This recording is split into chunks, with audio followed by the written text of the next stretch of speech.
दोस्तों, एक बेहद दुखद घटना सामने आ रही है कि दिल्ली में 3 छात्रों की, जिसमें से 2 छात्राएं और 1 छात्र, इन तीनों छात्रों की पानी में डूबकर मौत हो जाती है। होती कैसे है?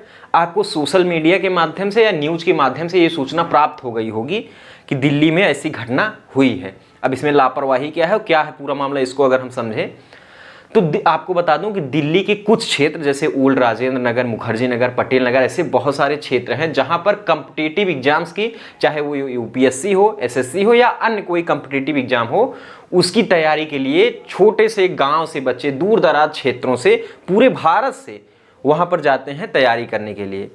तो यहाँ पर स्टूडेंट्स रहते हैं और उनको ट्रेन करने के लिए कोचिंग संस्थान भी होती हैं। और ये घटना एक कोचिंग संस्थान की ही है। मामला क्या है कि एक कोचिंग संस्थान है, उस संस्थान के नीचे बेसमेंट में बिल्डिंग होती है, बिल्डिंग के नीचे बेसमेंट होता है। वो बेसमेंट मुख्य रूप से या तो पार्किंग के लिए होता है या लगेज या सामान वामान रखने के लिए बनाया जाता है।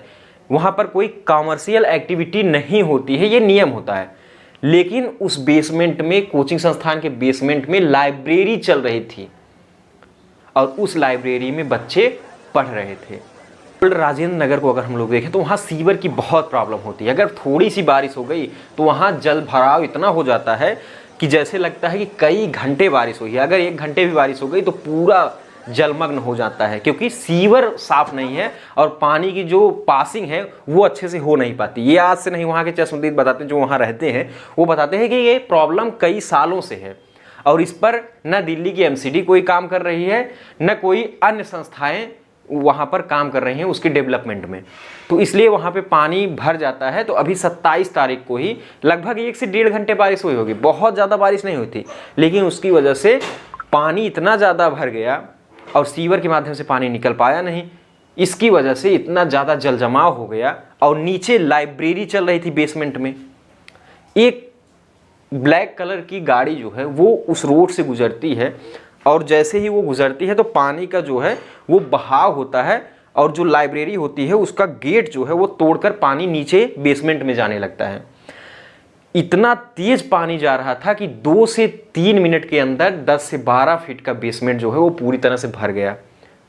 और उसमें अभी पूरी तरह से जानकारी तो नहीं है, लेकिन फिर भी जो चश्मदीद है वो बता रहे हैं लगभग 25 से 30 बच्चे उस लाइब्रेरी में बैठे हुए थे और अपनी पढ़ाई कर रहे थे। इस तरह से पानी भरा कि उसमें से कई सारे बच्चे निकल गए, लेकिन फिर भी 3 छात्र जो है वो उसी में फंसे रह गए और उनकी डूबने से जो है मौत हो गई। अब उन छात्रों की गलती क्या है? उन छात्रों की गलती ये है कि वो जी तोड़ मेहनत कर रहे थे और पढ़ाई कर रहे थे लाइब्रेरी में जाकर। अब इसकी जिम्मेदारी कौन लेगा? कौन है इन सब चीज़ों के लिए जिम्मेदार? सबसे पहले अगर जिम्मेदारी हम लोग देखें तो वो कोचिंग संस्थान के डायरेक्टर और कोऑर्डिनेटर को ठहराया जाएगा, क्योंकि उस बेसमेंट में लाइब्रेरी चल कैसे रही थी। और दूसरी बड़ी जिम्मेदारी एमसीडी, जो वहाँ की देखरेख करती है, उस कोचिंग में नीचे बेसमेंट में लाइब्रेरी चलने कैसे दे रही थी। तीसरी बात कि वहाँ के सीवर साफ क्यों नहीं हुए। वहाँ के लोग टैक्स देते हैं, पैसा देते हैं एमसीडी को, तो वहाँ पे काम कौन कराएगा, डेवलपमेंट कौन कराएगा, किसका काम है ये सब देखभाल करने के लिए। इससे पहले किसी छात्र ने 1 महीने पहले कंप्लेन भी की थी कि ऐसा ये बेसमेंट में लाइब्रेरी चल रही है, तो ये किसी आपदा का अवसर है, कोई घटना यहाँ पर ज़बरदस्त हो सकती है, लेकिन इस पर भी कोई कार्रवाई नहीं की गई थी। इसमें ये सीधी बात दिखती है कि यहाँ पर भ्रष्टाचार का भी मामला सामने दिख रहा है। भ्रष्टाचार में लिप्त कोई अधिकारी होंगे। दोस्तों, वो 3 छात्र एक जिम्मेदार अधिकारी बनने की तैयारी कर रहे थे, लेकिन किसी एक गैर जिम्मेदार अधिकारी की वजह से उन तीनों का जीवन लीला जो है वो समाप्त हो गया। अब इस पे कार्रवाई होगी। इसके बाद एमसीडी के निर्देश तो आए हुए हैं, सभी वहाँ पे बहुत सारी जगहों पर ऐसी कोचिंग के नीचे जो है वो लाइब्रेरी चल रही हैं। हालांकि उसके बाद अभी सब ये तो बंद, लेकिन उसके बाद अभी तो सब बंद हो गए हैं। लेकिन ये घटना कैसे हो जा रही है?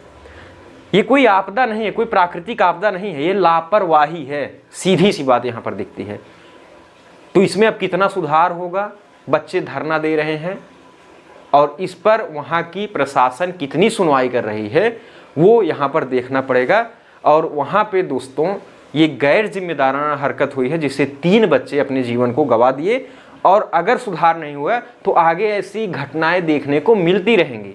इसलिए सुधार की बहुत ज़्यादा आवश्यकता है। तो यहाँ पर ये हमें देखना है। हम ये निवेदन करते हैं सरकार से, MCD से, कि वहाँ पर सख्त से सख्त कार्रवाई हो, जो लोग दोषी हैं उनको सख्त से सख्त सज़ा मिले और वहाँ पे सीवर वगैरह का काम जल्दी हो, ताकि आगे ऐसी घटनाएं देखने को ना मिले। इससे पहले 2-3 दिन पहले ही एक छात्र जो है वो बिजली की करंट लगने से वहाँ पे डेथ हो गई। उसको वो पानी बचाते हुए जा रहे थे किनारे से, एक दरवाजे को उन्होंने पकड़ा, उस दरवाजे में करंट था, इससे उनकी मृत्यु हो गई। तो ऐसी घटनाएं हमें देखने को मिल रही हैं दोस्तों। साथियों, SBSC द एजुकेशन चैनल पर यदि आप पहली बार हैं तो चैनल को सब्सक्राइब जरूर कर लीजिए। बेल आइकन को प्रेस कर लेंगे तो आपको हर वीडियो का नोटिफिकेशन आसानी से प्राप्त हो जाएगा। आप सभी का बहुत बहुत धन्यवाद।